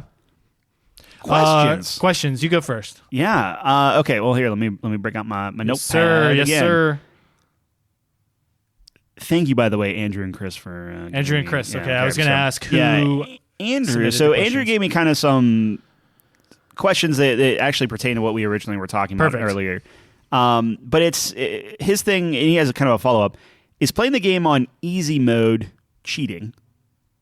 No. We'll talk about it. Okay. I mean, it's a definitive black and white. It's Yeah. insane. And then follow up like, okay, what makes you want to play on hard mode? Okay. I will address the first question first Yeah. and the second question second. That's usually a good way of doing it. Go ahead. All right. First question is easy mode cheating? The answer is obviously no. Anything that the developers put in the game is not cheating. So this goes across the board for anything. You're playing a game, a gun's super broken, and everyone's like, dude, you're cheating. I think of the Model 1887s in Modern Warfare 2. When that game first came out, those things were fucking sniper rifles. You could snipe people across the map on this gun that was 200 years old. Hilarious. Is it cheating? No. Do they need to fix it? Probably. I should. But especially easy mode is not cheating. I should, because I know I'm going to hear about this. Yeah. I should tweak the question a little bit. Okay. That was how it was presented. Okay, I sure. think the spirit of the question is, Yes. does it feel weird or wrong to not play the game as quote unquote the developers intended, or what they consider is here is the default difficulty level? Cheating's a strong word, Yeah. but is it are you doing yourself or the game a disservice to I don't do it? think you owe the developer anything to play it on what they feel is the correct method. Right. And this is why you have varying degrees of difficulty as well. If you're a developer and you want a game played one way, don't put other difficulties on the game. It's your game. You have the right to do that. Obviously, the fact that they're putting these difficulties on means that they want a variety of people to play the game in a variety of different ways. So I think it's very limiting to think that you can only play the game in one particular way. Not that it's I a bad completely question. agree, yeah. I understand where the question's coming out. Yeah, if you watch me play Horizon, like we were talking about earlier, I am just absolutely slaughtering machines in my path. I'm like two-shotting T-Rexes. It is unbelievable. Right. But to me, after a long day's work, that's all I wanted to do. I just want to jump in here and be God for a couple of hours and not have any cares in the world. So to me, easy mode is just as important as hard mode. I completely agree with you. I think that it's, what's the alternative? You just don't play the game? Like it's too hard, or you don't like the challenge, or whatever it is. Yeah. Completely agree with you. I cannot state enough how much better it is to just play it on easy and just consume all the experiences as you can. Yeah. Because when you think about it, you're never going to play all the games out there. No. Like there was a point in our life where it's like, yeah, there's like 12 games. Like you could theoretically play everything, but now anyone can make a game. Anything is a game. Right. You're never going to play everything. No. So I think you're actively doing yourself a disservice if you can't fly through stuff. Now, I'm not saying like do it just to do it, not get enjoyment out of it. Right. But yeah, I completely agree. Like easy is all in the eye of the beholder, so to speak. Right. Like I'm sure there are plenty of people thinking that like I think of Back for Blood. Where recruitment mode, easy mode is extremely easy. Right. But then the middle mode, which you would assume the developer is like, hey, this is what you should be playing it on, is like extremely difficult. Yeah. So not having like a middle ground there even, it's just like what works better for you, Yeah, you should have a variety, and your game should, this is a testament to how good a game actually is. Is your game fun on the easiest mode all the way up to the hard mode? Maybe it presents different things when we're talking about that scale. But balance is a really tricky thing when it comes to making a game. But the best games can do it well. I think Horizon, for example, is a fantastic game whether you're playing on the easiest difficulty, which is like story mode. It's literally like you want to watch this game, or the very hardest difficulty, which I believe Tyler played on, and he'll probably attest to this. It's pretty challenging. You have to be very, very cognizant of. So this actually goes into the segue into that second question of when do you play hard mode? Yep. And for me, it's when typically what I'll do is I'll play a game. I'll try it on normal usually, and if it's like if I'm hitting a wall or something, I can always go to easy, and it is what it is. Yeah. But typically when I play hard mode, it's because I already beat the game. I know all the systems in and out. I like the game enough that I want to continue playing it. Right. So that's option one. Option two is when I played all the other games in the series, like Halo, like Gears of War, like Call of Duty. Yep. I always play those on the hardest it's like a because badge of honor. It's a badge of honor. It's OCD, whatever you want to call it. Where it's like, well, I did all the other ones. I have to do it this way. That's how we felt about Halo, right? Like, absolutely. Oh, we always played on Legendary. We got to play on Legendary. Yeah. And it's fun. Yeah. For frustrating, sure. but especially when you think about like wait a minute, oh, that's right, we are playing on Legendary. Yeah. Like, we're dying over and over again. But it's like, what's yeah, going on? it's hard. Right, like, yeah. it's we are playing the top challenge of that game. It feels equally good. Like, I like the completion part, but also there are certain games that I like the challenge. Diablo's another one where it's like, hey, let's play hardcore mode. Let's do the hardcore where the moment you die, you're dead in like Divinity and stuff. You know, like there is that kind of extra bit, but it's like it's a thin line. I like that very much. I will say hard mode done well can do a lot of great things. Obviously, the challenge of it, the accomplishment of completing hard mode, great things. Like, you feel good when you beat Dark Souls, you know what I mean? Right. Something like that, a Souls-like game. I will actually ask you this. This is kind of an interesting thought that I had throughout that as well, is what is the best hard mode that you ever played? So when we talk about hard mode, a lot of the time we see in games that it's just more health, more enemies, very basic numbers-based hard mode. What's the most unique hard mode that you've ever seen in a game where it's like, oh, this is a new element that it adds to the game? Here's a new kind of way that I have to think about this now in terms of how I strategize and play the game versus, oh, it's just more zombies. It's just I have less health, very statistical. That is, based. man, that's extremely tough. Tough question. Yeah. I kind of put you on the spot with that. I was trying to think myself, what makes it more difficult, because a lot of the times it falls into that. You have a Call of Duty, you just got less health, maybe more enemies, maybe they're a little bit more accurate, right? But it's just all stats. It's not maybe like you add powers or things like that. Divinity is a great example. I do love modes that are you die, that's it. Right. Pressure I think is that's there. it, right? Like that's like the ultimate. But I believe in Divinity 2, and Nate would have to correct me, my cousin, who's a big Divinity fan. I believe some enemies are taken out. Some enemy spells are taken out in lesser modes, but you get to that hardcore mode, and maybe there's another dragon. I know some of the fights, there's like a giant worm that crashes up from the ground at one point, and he's like, that's not there on normal. Or something. Well, the so cool like thing that's too kind of is cool. I like it if you can put that mechanic in. So like for permadeath, right? Yeah. If you put that in like a Diablo, Right. you still have this. You can play it on a lower difficulty, Right. but still have that permadeath. Right. So you're. I would argue that is a game mechanic, right? Yeah. Like, No, it is. I believe it's so. making you. Yeah. Second guess everything you do. Yeah. Like on a normal thing, it's like, I'll jump into this mob and let's see if I can take him out. If you're playing on permadeath and you're like one level away from hitting 70 or getting an achievement or whatever it is, it's like you're double thinking a lot of stuff. Or you're grinding before going to like the boss or something like that. Something. Real quick, the other thing that I would think about would be, again, not necessarily a game mechanic, and just because we've been playing Back 4 Blood, so it's just top of mind. Right, of course. But Left 4 Dead and I'm sure other games like Resident Evil and stuff like that. But like I think one of the mechanics is not so much extra zombie health or you get less health and things like that. And I think there is that effect in Back 4 Blood, but it's the ammo is scarcer. Sure. Items are less available, stuff like that I think I don't think I would say Back 4 Blood is a very good example though of a nice hard mode. It feels unfair. So that's a whole other conversation. What I'm saying is Back 4 Blood does a great job upping the difficulty, but making you like you go from not caring about literally anything. Like you have a deck, you have cards and stuff. Let me tell you why I feel like it's not great, because I think even with the ammo being limited, things of that nature, it's still stats. It's just stats. You're just limiting ammo. You're making it more scarce. You're just changing numbers. But a good example that I thought of is something like a Fallout, where if you play on a hardcore mode, now you have a different element. You have to worry about food, water, endurance, things like that. Whereas in the base game, you don't, right? You eat to get health or whatever. And I haven't played Fallout in forever, but and that's a good example. I mean, with Skyrim coming out with the anniversary edition, I think there is stuff like that. Yeah, like a hardcore, have, now here's a new element to the game. Mm-hmm. It's not just like, oh, things kill me faster, which I'm sure they do in hard mode, but one of the things in Back 4 Blood is like, they have different cards that like, oh, now zombies are like, sure, I do like that, acid zombies or something. So maybe certain cards are taken out on the easy recruit modes, because I haven't seen those through 3 acts. Yeah.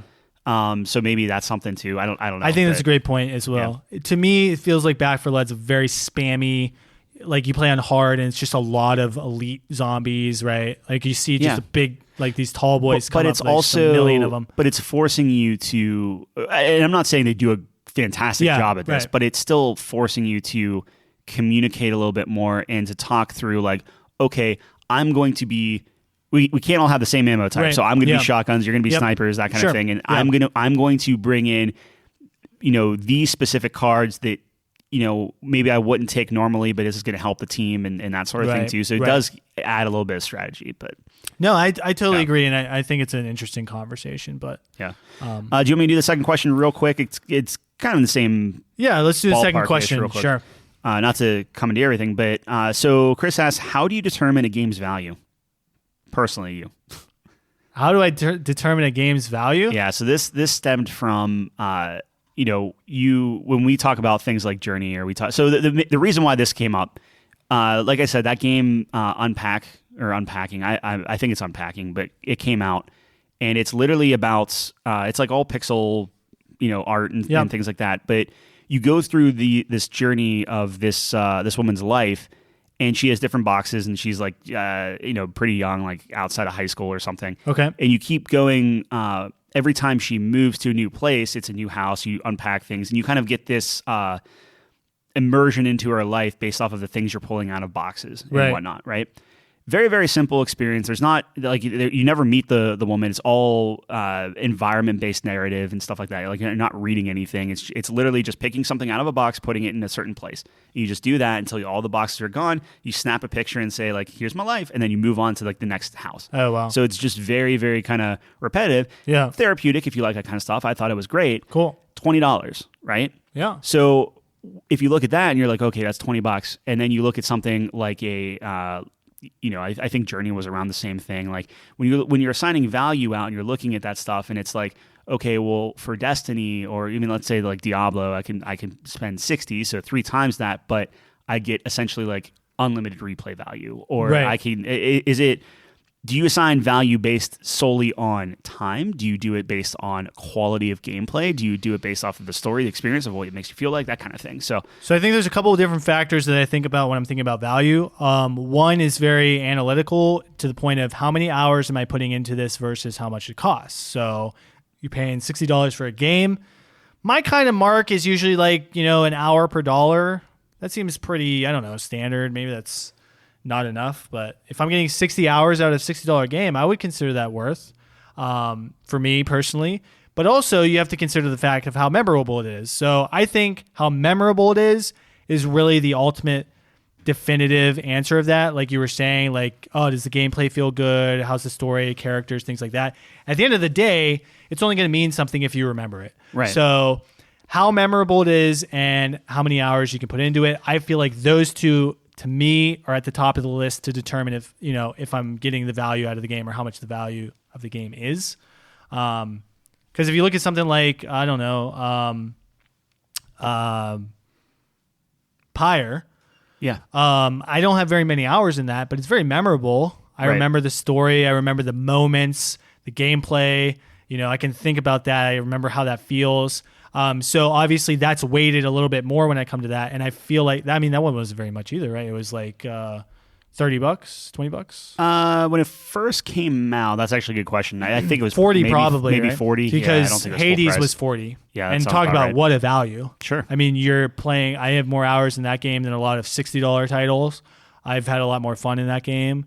Much more memorable to me. I remember Zagreus, his experience, all the different gods, their unique style, that art style, the gameplay, how fun that is, learning different combinations of weapons, things like that. So to me, it's those two things: hours I put in and how memorable it is to me, what sticks with me about it. Doesn't matter what it is, what aspect, whether it's the gameplay, the character, the story, whatever, the art style. If it sticks with me, that's a factor. It's a little bit hard to tell, on memory. It's kind of a feeling, obviously, or literally is. So you kind of have to judge that based off your gut. But with those two factors is how I determine the worth for myself. It's interesting too, because I agree with everything you're saying, right? I think if I had to put a dollar amount, I'm probably a little bit more lenient. I average about 20 hours a game. Like if I like a game, then I'll put like I think 60 honestly is on the high end. When you really sit down and you actually think about like what you're playing, especially if you're going into like single story or single person experiences. I don't. 60 is tough to hit. 60 is tough, right? Yeah. I think there are only few games that actually would hit 60. Even the ones I really, really liked with like Batman and stuff like that. I typically will hit like around the 30 mark. So if you're assigning a dollar value to it, then you're looking at like maybe like $2 to $3 an hour. That's probably more accurate. Which is also fine because like a 2-hour movie costs you $10. Exactly. Right. So exactly. like at that point, you're paying $5 an hour. So like you're getting a steal, and it's replayable. You own it, all that stuff, right? Exactly, so like there's that benefit. Unless if you have this little thing called Game Pass. Well, for so $1 for your first month, you can get Game Pass. Over 250 games on the Xbox app.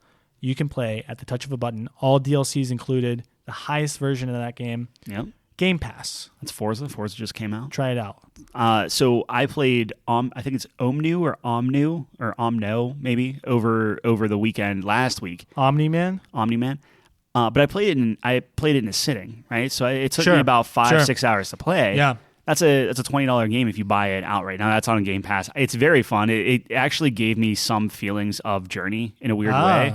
I think you were talking about this a little bit. Yeah. And it's like a puzzle-ish game, and you're just kind of going through the stuff. It didn't hit me in the same way Journey did. I don't think that'll ever happen again. Sure.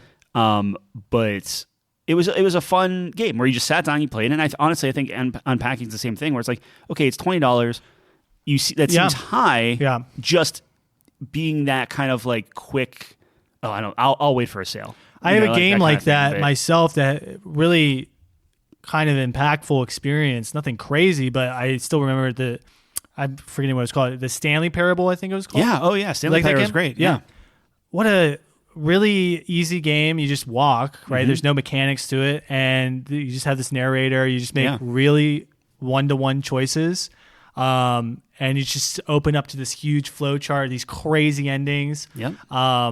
What a fantastic game that is. I just think that and I'm certainly guilty. So the value for that, like I didn't have a ton of hours in that. It's really easy to find every scenario. Right. But that one again is probably like $20. It was pretty cheap. Yeah, but that's the thing is like I'm does that stingy, stick with me? Yeah. And I'm stingy. Yeah. And part of that is like us playing on the PC where like sales happen more frequently. There are deeper discounts, that kind of thing. We know Steam just did their Halloween sale. The fall sale's actually coming very, very soon, and then they're going to go into the winter sale. So like we know that a lot of these games are on sale, and it's like I need to stop doing it where I'm just like, I'll wait for a sale and it's fine because like these games are definitely worth the money. Like if you're saying just on paper, it's like, is this worth it? Absolutely. Am I a cheap ass? Yeah. But I don't know. I guess to each his own, but I think that ultimately it does come down to like what you were saying. It's like, how much do I think I'm going to enjoy this game? I think if we're being honest, I think time plays a factor in it. Time does, yeah. If it's something where I'm like, oh, I could see myself sitting down and playing. Like that's why I gravitate to roguelikes because it's like I can do these quick hits and I can just keep going. Yeah. And I have this thing in Diablo spoiled good stopping points. Yeah. But Diablo spoiled me where I'm just like, this is infinite. If my kind of white whale is finding a game that I enjoy so much, and in the back of your mind knowing this can go on forever. Yeah. How sad is it that you play through Horizon, you play through God of War, you play through Spider-Man, whatever, and you know that even if you did everything, because 100% of those games, it's like, well, you're done. And then you go back to the original question of like, well, do I play it on hard mode just to kind of force myself to play through it again? Yeah. I much prefer and gravitate towards the indie titles that give you this like unlimited feeling, or maybe going to like a AAA like a Destiny or Call of Duty where you add that multiplayer aspect into it. Quad A. Yeah, that's a good point. I am a little bit different, I think. I disagree a little bit. I totally understand where you're coming from. That makes a lot of sense. And I'm totally with you, League of Legends, my all-time game probably. I mean, talk about infinite value. I attribute that game to more like a sport because, people will play football and it's the same game, same rules. But that's great. You have these. Anything can happen. That's why I love competitive games. I mean, you can look at a Call of Duty like that as well. You can get the same thing. Modern Warfare 2. You can play Modern Warfare 2 forever, and you'll never have the same game twice for sure. Right. But what I love about League is it's the same. It's literally the same game. They're not coming out with a new one next year. They're not, they can't constantly update that. So definitely understand where you're coming from with that. And Hades as well. As you keep progressing, you see yourself get stronger and stronger. There's almost limitless things that you can do. Like you're actively trying to break the game. Like right. You're just trying to. Exactly. Yeah. And we can even talk balloons at that point. Oh, for sure. You can get, I mean, I've been watching a lot of balloon YouTubers, and of course they've beat everything, and there's challenges that continue to come out. There's strategies that are uncovered because there's balance patches, new strategies are uncovered. So limitless things. So I understand that, but Civilization's another one. Oh, of course. You'll never have the same game twice, not even close. So absolutely, I totally understand that. Civ is a great experience as well. That's a great example you bring up. But I will say there is something to be said about games that end and they have their place in history. You'll never get that first experience again. And then you kind of have that bittersweet memory of playing that, like a journey for the first time. Yeah. Discovering that, having that mind-blowing moment, right? Doing the Mass Effect 2 suicide run for the first time, you'll never get that feeling again, but no one can take that away from you. And then do you equate more value to that? Like if a game presents itself and you have a fantastic time with it. So like let's say you play Mass Effect, it sticks with you. Sure. Do you equate a higher value to that? And I know value is kind of this. Yeah, it's arbitrary. Do you at the end of the day, do you equate more? If we're being honest, do you equate more value to that, or do you equate more value to, hey, we're playing Call of Duty 4 every single night for? No, I think there's more. It's hard to say. Is there more value in that? See, that's more memorable to me. I will remember exactly the night I played that mission for the first time. I had an indoor soccer game. I left it on right after someone died. Right. And I was freaking the fuck out. Jack died. And I was like, oh my God, people can die. Yeah. Because she was in the little tubes. I'm like, what the fuck? So I have to go to my soccer game. I leave it on, my Xbox on, and I come back. And the whole time I'm playing my soccer game, I'm thinking, dude, holy shit. Like, I couldn't even focus. I get back. I finish it. Amazing. Chills. Like, it was awesome. Because, everyone I really wanted to live lived or whatever, right? Yeah. Do I have fantastic moments in League? Yes. But do they bring out that well of emotion in me like the Mass Effect did or like something else does? No, it doesn't. So you would say you put more value on... I don't know if it's more value because, dude, how many hours do I have in League? Well, that's I think, it's and tough. I'm trying to be honest with it. It's like if you have a graph, it's like bigger spikes. Yeah. These big spikes that you have on the graph. But League is just a long, sustained, controlled. So what's more valuable? I don't really know off the top of my head. I'm trying to be as honest as possible. Where if it gun to your head, if you had to say like what provides more value, I think if we're being honest, it has to be time. It'd probably be the time. Yeah, but I might regret that decision. Because that's the thing is, like, for me, it's like I love storytelling. I love characters, and if you're telling me you're taking that part away, that would be really tough for me. No, and I wouldn't say that at all. I'm just saying, like, I know there's always this thing of like, and don't get me wrong, I'm not saying that time X amount of hours deserves X amount of money and vice versa. Because you do have moments in those games that you're like, holy shit, like a balloons where you get to round 200 and you're like, this is insane. Absolutely. Right? Or a crazy play in Call of Duty or a crazy play like a no scope in Call of Duty or Halo or whatever, man. Everyone has their moments. So to say that you don't have those moments in those games, definitely you do. Are they as impactful as some of the single player experiences I've had? I personally don't think so, but that could change for... I just think that if I'm looking at like all the games that have come out, right? And I'm looking at all these things coming out. It's just like, well... Like Call of Duty is going to get me X amount of hours. I'm definitely going to play that. And like how many things like, well, is it going to be worth it? Like you guys can still play it, or are we going to do it? Because like God of War is a good example. Single player game. God of War is a good example. Is that value because you've already played it? There's another factor that's kind of that's the thing is like, am I going to because I love God of War. I think that might be the best video game of all time. Right? It's up there. But am I going to spend another $40 having already played it? Right. I don't think so. Right. At least not like I'll wait for a sale and just because I want it as part of my collection. But do I want it so bad that I'm gonna? Because I did that on Horizon. Right. Bought it day one. I think I paid $60 for it. Yep. I did not get far in that. Right. Because I already played it. I did this all. Yeah. So, especially when you 100% it, it's like. But when you have the value prop of, okay, the new Call of Duty is out and you're going to have the campaign, so I can play it by myself, I can play it with others, I can play it with a different group of others that wants to play the zombies, so you have the multiplayer zombies, and then you have Warzone added onto that.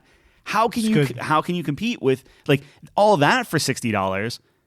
Or you can unpack. Now, don't get me wrong. I'm literally going to buy. I just bought unpacking because I love the demo of it. You should go. Well, maybe not you. I don't know if you'll like it, but if you like putting things away, go play that game. Yeah. It's just such a weird concept of like, okay, well, this is $20. Or you look at like Ori and the Blind Forest, and that's $40 versus a Metroid, the Metroid Dread that just came out, which is $60. Ori is such a better game, just in almost every. It's such a masterclass in what Metroid started. Right. It's just I don't know. It's a weird conversation. It's interesting, but no, I think it is really interesting. Do you want to do one question on your end, or I know we're getting close to time. We're getting close to time here. Let's save it for next week. Yeah, I feel like we go a little bit longer. I know that rant. No, that's perfectly fine. We got my mini game. And we got your question. Yeah, and we'll just flip it next week. So I think that'll work. It's a new format. Yeah, that was interesting. The mini game there. I feel like it was good. It was good. I liked it. I like that. I like that spontaneous. It's the improv. I think we need to do maybe a little more rapid fire. Sure. I was a little hesitant, but I don't know. Let us know. Mine's gonna be close. Mine definitely has some improv elements on it. And I think we'll have some fun with that. Excellent. I can't wait for that. That'll be cool. Well, that's all we got for you guys. Yeah. And girls. Girls and guys. And everyone else. And everyone. Are there animals listening to this? I don't know. That'd be cool. A sentient raccoon? Maybe. You're just... I'm losing it. We have Canada. We have Germany. We have U.S. There could be a moose that listens to us. The Canadian moose. The Canadian moose. Yeah. There's moose up there. Not mooses. It's just moose. Mises. It's one of those... Nope. It's one of those words. Don't know what they're called. I will look it up, though. Well, anyways, now that I've wasted enough of your time here at the end, if anyone's left, thank you for listening to us as always. We really appreciate it. Check us out on couchcompany.games to see our top fives. A couple other things on there as well that we're working on. And we'll see you same time, same place next week. Thank you so much for joining us on the couch. Peace.